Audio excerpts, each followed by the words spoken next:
In today's video, we're going to be learning how to add fractions with different denominators. We're going to start with an easy problem, and then we're going to increasingly get more difficult problems. Please like, comment, and subscribe if you like this video. So let's start with this up here. So we know whenever we have to add fractions, the denominators have to be the same. And as we can see, the denominators are the same. So all we have to do is pull over the denominator. So that's a 4. And what else that we have to do is that we have to add what's on the numerator. So 1 plus 2. Now we bring that 1 plus 2 and make it a 3. So that's our answer, 3 over 4. So that was really easy because the denominators were the same. But what about when the denominators are different? So we're going to have to make these denominators the same. And what we know is that whenever we have to adjust a fraction, we have to do the same thing to the denominator as we have to do with the numerator. So let's start off. So we want to make this 2 a 4 so that we can make it the same number. So what can we do? Well, we can actually multiply the bottom by 2 to make it a 4. So now we've got 1 over 4 plus something over 4. The reason why there's something over 4 is because we multiplied the bottom by 2, but now we have to multiply the numerator by 2. So let's put times 2 up here. So 1 times 2 is equal to 2. Now, let's do exactly what we did up here. These are kind of related.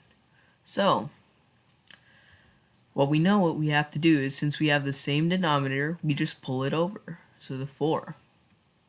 Now for the numerator, we have to add 1 plus 2. 1 plus 2 is equal to 3. So that's our final answer. As you can see, these problems were very similar. Now let's get on to the hardest problem that we have so far. So we have 3 over 6 plus 2 over 5 is equal to something. So first, let's think about it. What do we need to do first? What did we do first in this problem right here? Well, we got what we call a common denominator, or the same number on both the denominators. Let's write that out here. Common denominator. Now, what do we do after we get the common denominator? Well, we add the numerators, okay? And then, once we add the numerators, and while we have a common denominator, this is what we did here.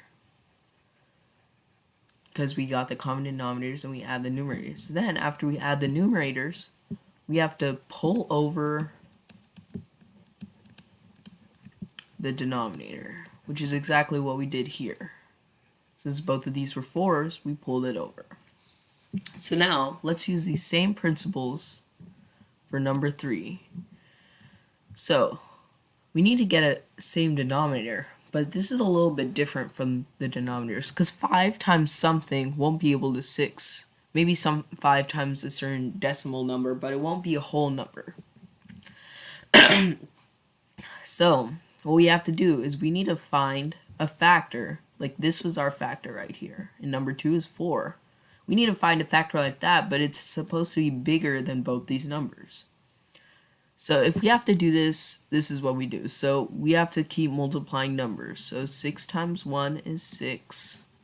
5 times something is not 6. Okay, so we're not going to use that one. 6 times 2 is 12. 5 times something is not 12. 6 times 3 is 18. You can't multiply 5 by anything to get 18. Now let's do 6 times 4 is 24. And 5 we don't know anything. 5 times anything is equal to 24. Now 6 times 5 is equal to 30.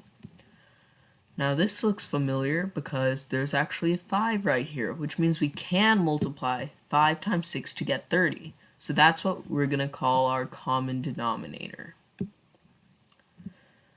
So this right here is what we want to use. So that means we have to make both of our denominators 30. So I'm going to put this, the addition symbol, and 30. Now, we remember back from this problem that we have to multiply the top by the same thing we multiplied by the bottom. So 6 times what is 30? 6 times 5 is 30. Now, that's not it because we also have to multiply the numerator at the top of the fraction. So 3 times 5 is equal to 15, so I'll put it right here. Now, we've got a 5. 5 times what is equal to 30? Well, we found it down here. 5 times 6 is equal to 30. So I'm going to multiply the bottom by 6 to get 30. And also, we have to multiply it by the top, or the numerator. 2 times 6 is equal to 12. So now, we've done this step. And we've also added our numerators. Now we just have to, or actually, we haven't finished adding our numerators yet. You have to do both this and the pullover denominator step. So let's pull over our denominators. So we've got a 30 and 30. Let's just pull that thing right over, right here. Now we have to add the numerators. So 5 plus 12 is equal to 27. So now we're done with both add the numerators and pull over the denominators. Now we're not done yet. You may think we're done, but we're not, because what we have to do is reduce our fraction. Reduce. This can be an extra step. And how do we know we can reduce? Because we can divide the same number by the numerator and the denominator. So let's see, what numbers can we divide by? So, and we know that whenever we divide numbers, they become smaller, and when we reduce, we want to make the fraction smaller, which means we have to divide both by the top and the bottom. So let's start off 27 divided by 2. There's no point in dividing by 1 because you'll get the same number, like 27 divided by 1 is equal to 27. 27 divided by 2, that's not a whole number. We don't want to use that. Now 27 divided by 3, now we're getting somewhere. 27 divided by 3 is 9. Now let's see if this works for the 30 in the denominator. So 30 divided by 3 is equal to 10. So that works out. So now we know that we have to divide the same thing by the numerator and the denominator. As we figured out, we're going to divide by 3.